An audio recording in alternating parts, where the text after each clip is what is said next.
جی ناظرین، یہ بہت اہم خبر ہے کہ خادم حسین رضوی کی جو نماز جنازہ ابھی تھوڑی دیر پہلے ہو چکی ہے اور ان کے جسد خاکی کو ایمبولنس کے ذریعے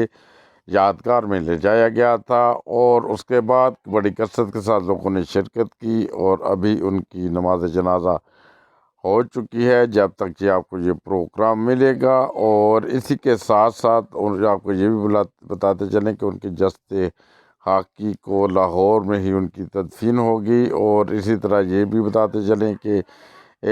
خادم حسین رضوی کی وفات کی خبریں بار بار افواہ بن کے بازار میں آتی رہی، کبھی کہ ان کی سانسیں دوبارہ چلنی شروع ہو گئی ہیں، کبھی وہ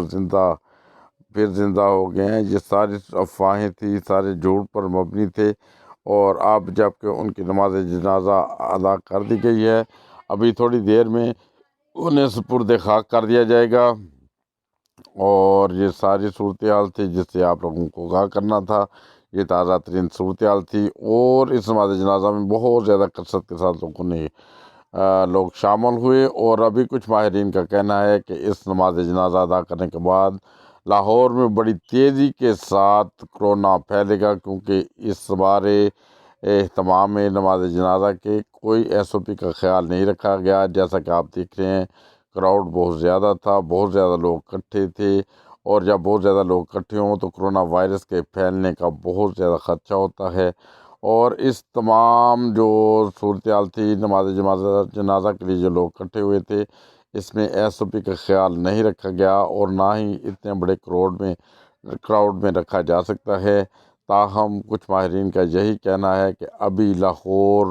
بہت ڈینجرس ہو سکتا ہے، اس لیے کہ ادھر وہ کرونا وائرس بڑی تیزی کے ساتھ پھیلے گا، اور کرونا وائرس اگر تیزی کے ساتھ پھیلا تو جیسا کہ آپ جانتے ہیں کہ ابھی تک اس کا علاج نہیں، اموات بہت زیادہ شرح بڑھ سکتی ہے، بہت زیادہ